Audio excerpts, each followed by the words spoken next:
안녕하세요. QCAI 인공지능 양자 컴퓨팅 IT 인형 양성 연구센터입니다. 저희는 양자 인공지능 기술의 상용화를 위해 양자 하드웨어, 양자 정보 처리, 양자 알고리즘과 양자 인공지능 산업화 모델 등 다양한 계층에 대해 연구하고 있는 그룹입니다. 그럼 지금부터 각각 주요 연구 성과에 대해 말씀드리도록 하겠습니다. 저희 양자방 레이저 실험실에서는 투방사와 투흡수를 이용한 위상 정보를 주고받는 기술을 연구 중입니다. 중첩 상태에 있는 원자가 원자수의 제곱에 비례한 방사를 만들어낸다는 투방사 연구는 여기 상태에 있는 원자보다 더 큰 방사를 만들어낸다는 점에서 주목받고 있습니다. 투방사의 시간 역전 과정인 투흡수 역시 중첩 상태에 있는 원자를 활용합니다. 중첩 상태에 있는 원자의 원자수의 제곱에 비례한 빛의 흡수를 일으키는데 바닥 상태에 있는 원자보다 흡수 속도가 빠르다는 것이 장점입니다. 이러한 초방사 초흡수 연구를 이용해 위상 정보를 교환하는 기술을 개발 중에 있습니다. 2020년도 CSPR 그룹에서는 슈퍼컨덕팅 큐빅 관련 연구를 진행하였습니다. 올해 초 이스라엘 테크니온 대학을 방문하여 큐빅 샘플을 제작하고 비트 펄스를 찾는 일련의 실험을 수행하였습니다.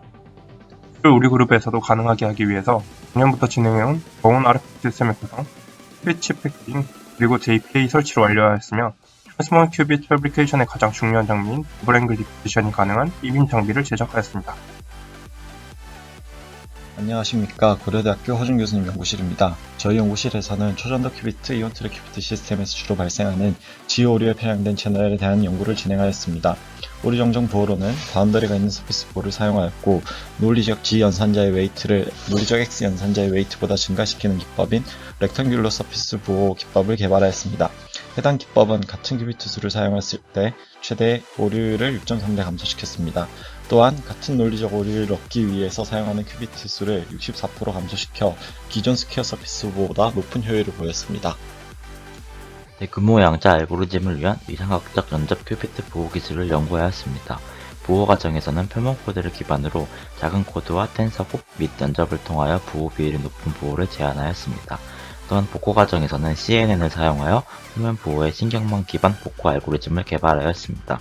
표면 보호가 가지고 있는 신드롬의 패턴을 파괴하지 않으면서 입력으로 사용하였으며, 표면 보호의 구조를 분석하여 초매개 분석값을 결정하면서 복잡도 문제도 해결하였습니다. 시뮬레이션 결과에서도 기존의 복구 알고리즘보다 논리적 오류율이 감소하는 것을 확인할 수 있습니다. 안녕하세요. 카이스트 양자정보이론 연구실입니다. 첫 번째로 소개드릴 연구 성과로는 잡음이 섞인 양자 컴퓨팅의 개선 방법입니다. 본 연구에서는 양자 소프트웨어 기법을 활용하여 측정의 잡음을 완화하였고, 양자 알고리즘에 적용하여 개선 효과를 확인했습니다. 이 결과는 2020년 IEEE Transactions on Computers에 출판되었습니다. 두 번째 연구 성과는 양자 비국소성을 활용하여 네트워크 통신의 효율을 향상하는 기법의 개발입니다. 비트와 큐비트가 섞여 있는 네트워크, 즉 양자 인터넷 공간에서 통신을 수행할 때 얽힘과 비국소성을 자원으로 통신 용량을 향상시킬 수 있음을 보였습니다. 이 결과는 2020년 피지컬 리뷰 레터에 출판되었습니다. 포트 베이스드 퀀텀 텔레포테이션 기법은 양자 통신에서뿐만 아니라 양자 컴퓨팅에도 여러 응용이 있는 기술로서 수신자인 밥이 별도의 오퍼레이션을 하지 않고 송신자인 앨리스 적절한 배정 원칙의 결과인 포트 번호를 알려줌으로써 원하는 스테이트를 원격으로 전송하는 기법입니다. 이 기법을 본 연구에서는 퓨어 스테이트만을 고려했던 기존의 결과에서 믹스 스테이트로의 결과를 일반화하였고, 게다가 컨트롤드 텔레포테이션 기법을 적용해서 포트 베이스드 컨트롤드 텔레포테이션을 개발하였습니다. 이 결과는 PRA에 오래 기재되었으며 관련된 두 개의 형태의 프로토콜에 대해 11월 혹은 12월 중에 특허 출원이 될 예정입니다. 크라우드 소싱은 비전문가 집단으로부터 데이터를 수집해서 저비용으로 의미 있는 데이터를 얻는 방법을 말합니다. 저희는 기존의 하나의 데이터에 대해서만 질문하는 방식을 벗어나 한 번에 D개의 데이터의 XOR 값을 물어보는 방식을 제안하였고, 이 방법이 이론적으로는 최대 D배 효율적이라는 것을 증명하였으며, 실험적으로도 그래프에 나타난 것처럼 기존 방식에 비해 훨씬 효율적이라는 것을 입증하였습니다. 이진구 교수님 연구실에서는 다양한 양자 기계학습 및 양자 알고리즘을 연구하고 있습니다. 다양한 양자 기계학습 방법들을 비롯하여 양자 컴퓨터를 활용한 양자 화학 시뮬레이션 등 현재 개발 중인 잡음이 있는 중간 규모의 양자 컴퓨터를 활용하기 위한 여러 가지 방법들을 연구하고 있습니다. 또한 오차가 있는 양자 컴퓨터의 계산에 고전 기계학습을 활용하여 오차를 감소하는 연구 또한 진행 중입니다. 이러한 연구를 통해 양자 컴퓨터를 효율적으로 활용할 수 있게 될 것으로 기대하고 있습니다.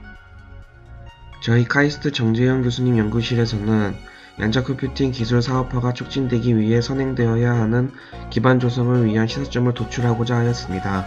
이에 우리나라와 중국과 같은 기술 추격국이 과거 추격기 이후 다각화되는 지식 생산 패턴이 어떻게 이루어지는지 분석함으로써 양자 컴퓨팅과 같은 미래 유망 기술의 지식 생산 전략 개발에 방향성을 제시할 수 있었습니다. 두 번째 연구 주제로 대학 연구소의 기술 창업 활성화를 위해 교원 창업을 저해하는 요인을 이해관계자 간의 갈등 측면에서 연구를 수행하였습니다. 본 연구를 통해 연구자들과 비기술 전문가들 간 창업 요인의 우선순위에 대한 인식의 차이로 인해 갈등이 발생하며 이로 인해 창업 활성화가 이루어지지 못한다는 것을 규명하였습니다. 주식회사 호모미미쿠스는 양자 인공지능 기술의 상용화를 목표로 컨소시엄에 참여하고 있습니다. 19년도부터 국제 양자 컴퓨팅 기술 교육 및 경영 교육 프로그램인 캐나다 토론토 대학 로트만 스쿨 CDL Creative Destruction Lab 프로그램에 한국 최초로 참여하였고, 본 프로그램에서 IBM을 포함한 글로벌 양자 컴퓨팅 기업들의 기술 교육을 받아 양자 알고리즘을 개발 그리고 상용화하는 성과를 거뒀습니다. 특히 가우시안 보손 샘플링을 활용한 양자 알고리즘을 개발하여 900만 건 이상의 과학적 연구 자료들의 지식 기반을 처리할 수 있는 기술을 국내 최초로 확보하게 되었습니다. 소재, 부품, 장비 개발 전반에 걸쳐 활용할 수 있는 연구개발 지식 탐색 시스템이나 신약 개발, 그리고 생물 소재 자원 개발 등 자연과학 지식들을 응용한 다양한 산업군에 활용될 수 있습니다. 지식 탐색 플랫폼의 시제품을 개발 완료하였으며 차년도에는 글로벌 기업들을 대상으로 한 베타 테스트에 실제 착수하게 되어 양자 인공지능 기술의 상용화를 실현하게 됩니다.